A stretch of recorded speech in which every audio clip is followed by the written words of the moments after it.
پا، چگالی عضلات به مراتب پیشرفت کرده. یکی از فیگورایی که پارسال هادی بهتر کرده نسبت اینه.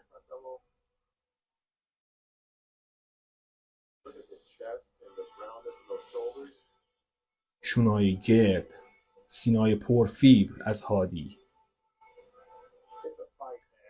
بله، هادی اومده برای رقابت رو برای همه سخت کرده.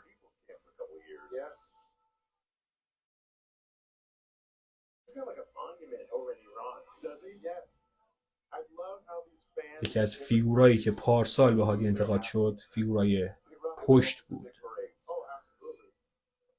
هادی به مراتب بهتر اومده. شما میتونید کات و کاندیشنینگ رو توی عضلاتش ببینید. تفکیک عضلات همسترینگ، کواد، عضلات پشت رو الان میبینید. بله، ضخامت عضلات پشت مثال زدنیه.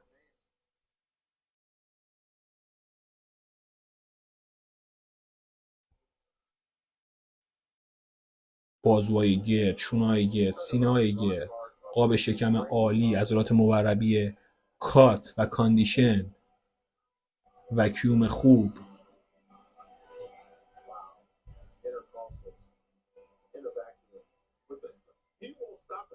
مقداری که هادی چوپان فیبر داره توی عضلاتش هیچ کس نداره. پختگی عضلات از هادی میبینید.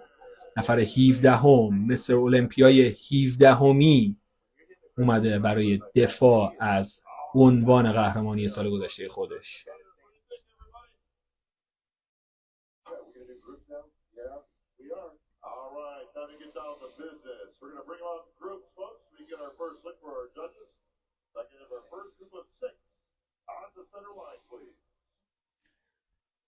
به صورت گروه های 6 نفره شرکت کننده ها روی استیج میان.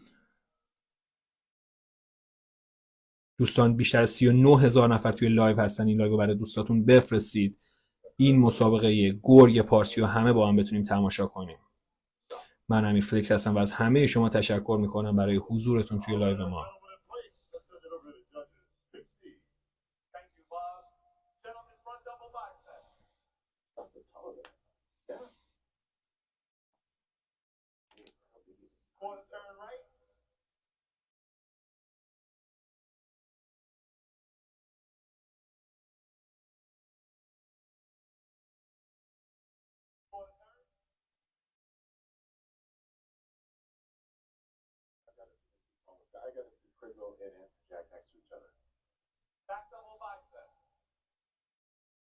اندرو جک خیلی خوب توی این لاین اپ دیده میشه.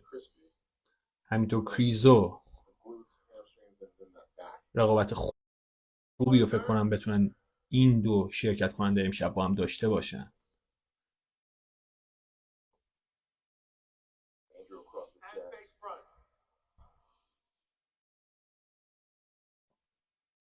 توی این فراخوان نفراتی که به 10 نفر برتر میرسن مایکل کریزو میتونه باشه و اندرو جک.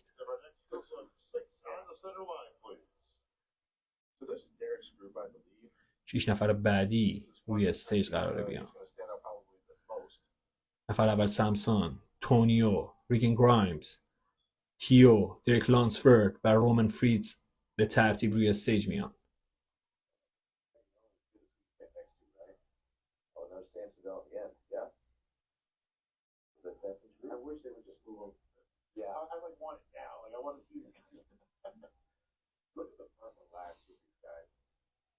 سامسون توی فیگور ریلکس از جلو خیلی خوب دیده میشه، ولی دریک لانگسفورد به مراتب ساختار بهتری داره.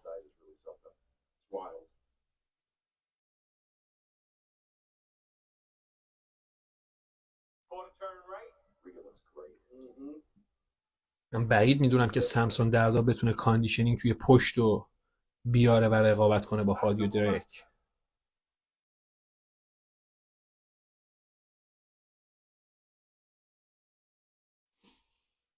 توی این فراخوان دریک از همه بهتره.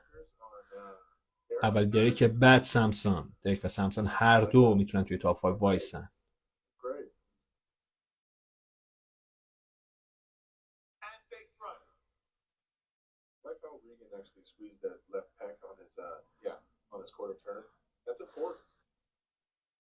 تونیو به 10 نفر برتر میتونه برسه.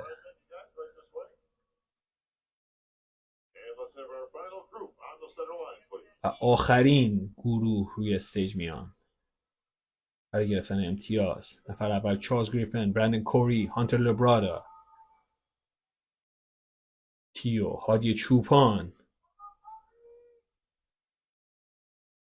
توی سالن مسابقات اسم هادی رو صدا میزنن.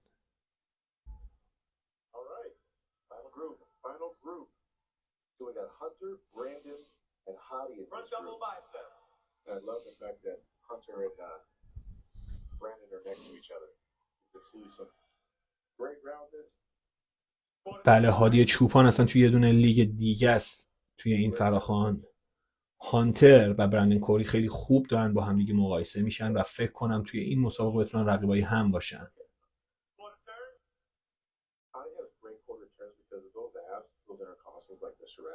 وقتی هادی به بغل میچرخه، اون شکمش و عضلات قاب شکمی که داره خیلی چشمگیر و چشم نوازه. هادی با فیگورگیری داره خشک‌ترم میشه، اینجوری که معلومه داره آب از دست میده.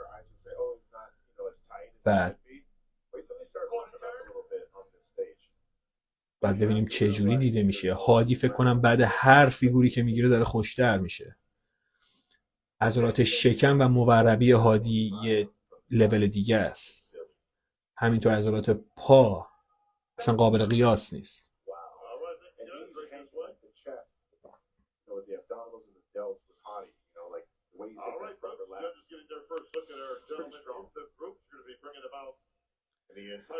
دوستان برای من تو کوئسچن باکس بنویسید تا پای شما کی هست.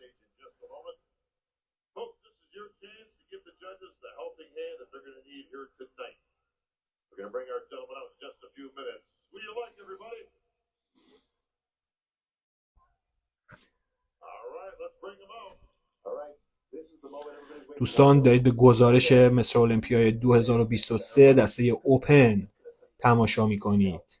این لایو با دوستاتون شیر کنید. هیجان انگیزترین مسابقه بدنسازی سال و سالهای اخیر در حال حاضر در حال پخشه. مرحله مقدماتی مصر المپیا.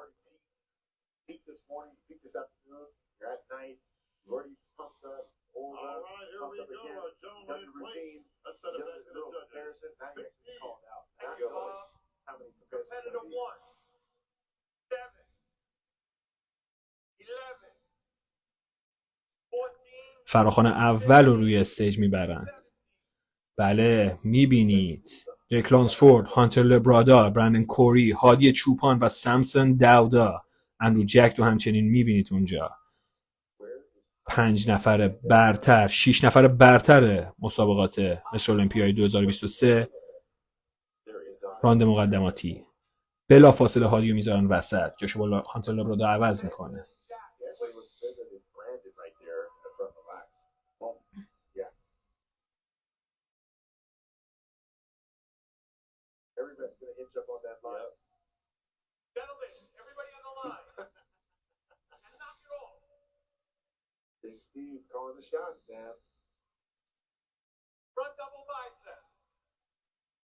دوستان شروع شد مسابقه. جفت بازو از روبرو.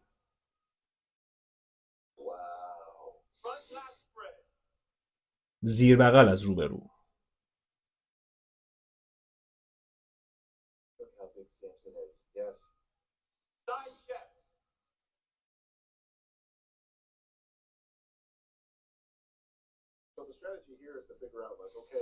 قفسه سینه از بغل.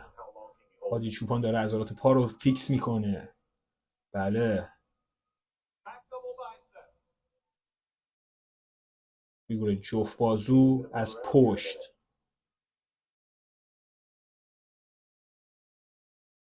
این فیگور میشه سرنوشت ساز باشه. بله. رقابت بین دریک لانسفورد و هادی چوپانه. سامسون کاندیشنینگ نداره توی پایین تنه، همچنین اندرو جک.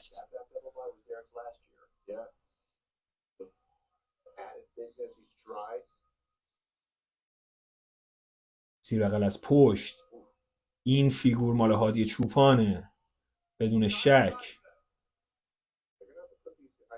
فیگور پشت بازو از بغل.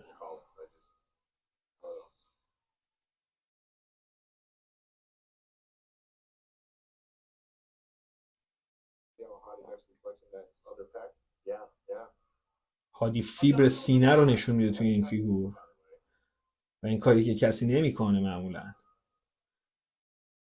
فیگور شکم و ران یکی از بهترین پای این مسابقه متعلق به هادی چوپان.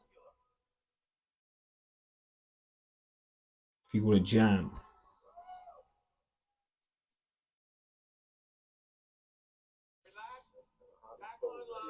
این فیگور هم مال هادی هست.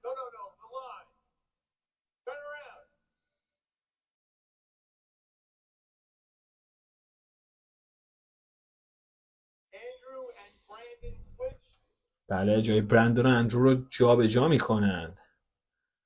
آیا اندرو جک تونست برندن کوریو کنار بذاره؟ سامسون و دریک رو عوض میکنن. سامسون کنار هادی میاد. دارن به سامسون یه دونه شانس میدن برای ثابت کردن خودش. شونه های سامسون یکم مشکوک به نظر میاد توی چشمای من.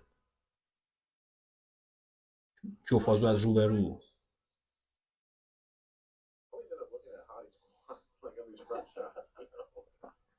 هر فیگوریو که میگیرن بلافاصله چشما میفته روی عضلات کوادز و پای هادی چوپان.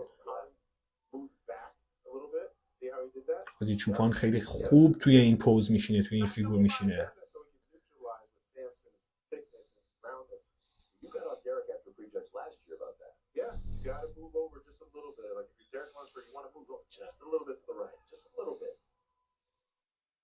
بله، هادی خیلی خوب دیده میشه.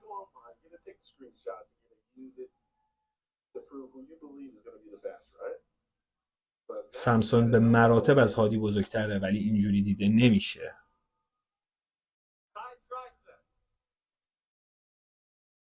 دور پشت بازو از بغل. یک بار دیگه هادی چوپان، گرگ پارسی خودشو فیکس میکنه. بسیار زیبا دیده میشه توی این فیگور. عضلات شکم و ران یکی دیگه از فیگورایی که هادی میتونه بدون استثنا ببره اونو.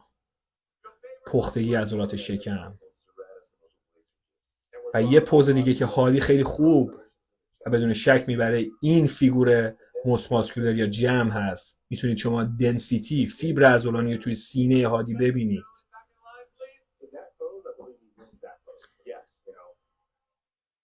دوستان این بود از راند مقدماتی. نفرات برتر. شما 6 نفر برتر مثل المپیای 2023 رو دیدید توی مرحله مقدماتی. همه این ورزشکارا پیشرفت داشتن نسبت به سال پیش. همه کاندیشنینگشون رو ارتقا دادن برای رقابت با هادی چوپان، ولی به نظر نمیاد که کافی باشه.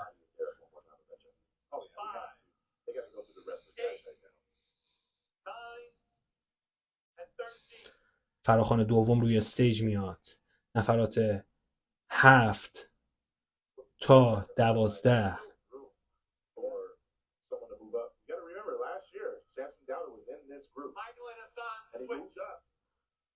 اصلاح میکنم، نفرات 7 تا 11 هستن. مایکل کریزو رو میذارن وسط کنار تونیو.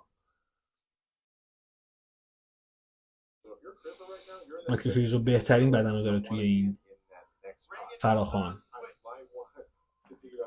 ریگن و حسن رو جا به جا میکنن با هم.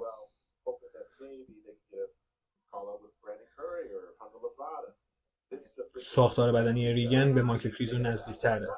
کمر باریک، شونه‌های پهن و گرد.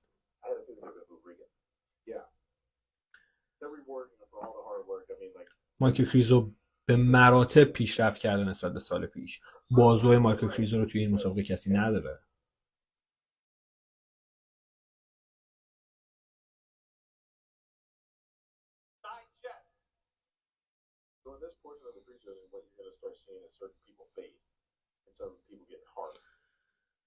وقتی به این زمان از مرحله مقدماتی مسابقه میرسه، یه سری ها هستن که معمولا کاندیشن تر میشن، یه سری آبو از دست میدن با هر فیگوری که میگیرن، یه سری ها هم کم کم بدنشون نرمتر میشه و اون خشکی و کریسپی رو از دست میدن و هر دوور میتونه بره، بستگی داره که شما چجوری واسه اون مسابقه آماده باشید.